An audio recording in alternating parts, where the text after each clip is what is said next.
Ну а какая там житуха, а не вот тех вулканов из Донговской присобачено. Ну присобачено, это нормально. Ничего, жопа с ней, юдами, что соска древняя, да? Не въехал? Visų pirma, ne въехал, o nesupratau. Ir iš tiktukas bele netinka, reikia sakyti oi. Taigi, oi, nesupratau. Arba galite sakyti, atleiskite, pakartokite.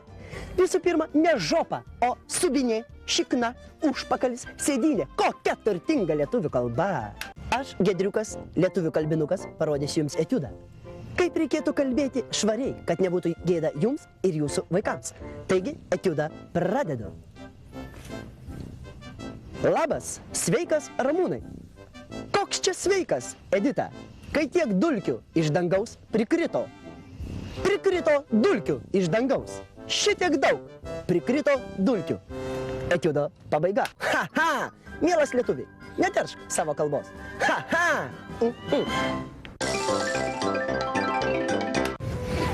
Ha, ha! Ha, ha! Mėly lietuvių kalbos kalbėtojai, negalima sakyti iPhone'as, o galima sakyti tapšnukas ir ne bestselleriai, o čiumpiai nuo žodžio čiupti, čiupti. Ha, ha, ha, ha. Ir negalima sakyti magė, o taigi yra audio mašininė sistema, oho, ne kasetė, o magnetinė juostelė ir ne muzikinis klipas, o muzikinis judrys. Ir ne atlikėja Zemfira, o lietuviškai būtų zefyras arba morengas. Pakartokite būtų morengas. Ir klausotės ne hito, o karštuko populiariuko.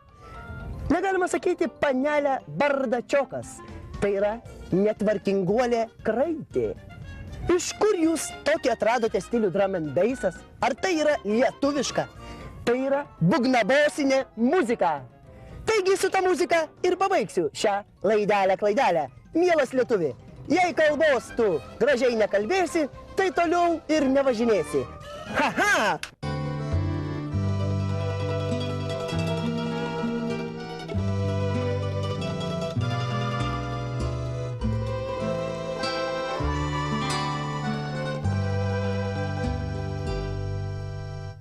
Velionis buvo puikus humoristas. Daug dirbo, kad išlaikytų savo didelę šeimą, 7 asmenų. Mėgo kompaniją. Iškeliavo į Anapilį, būdamas 31 metų. Dar iškeliavo gerų dorų žmogumi. Per amžius amen!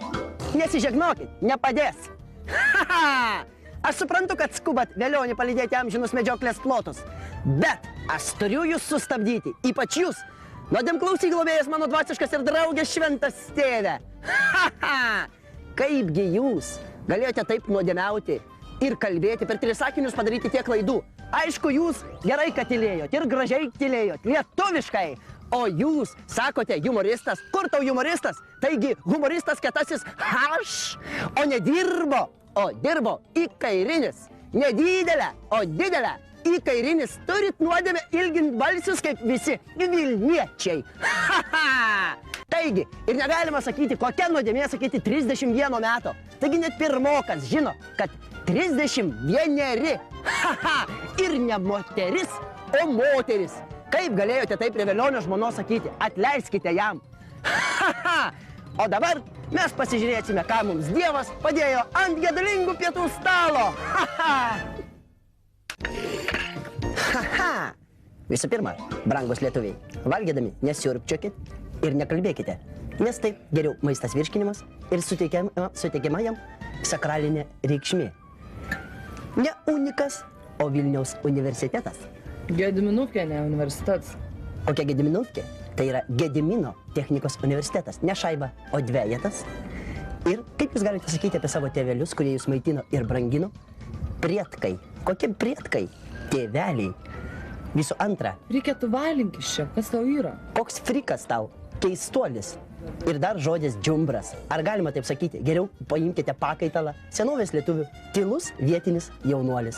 Ar gražu sakyti literatūros dėstytojas? Ir būtų visai malonu pasakyti, kaip norėčiau, kad literatūros dėstytojas apkabintų mane per liemenį. A girdėsi, nevaryk iš čia gerai. Nevaryk, o eik iš čia. Ir nevalink, o voliokis iš čia. Taigi, mėly lietuviai, skanaus ir netečkite savo kalbos ir maisto.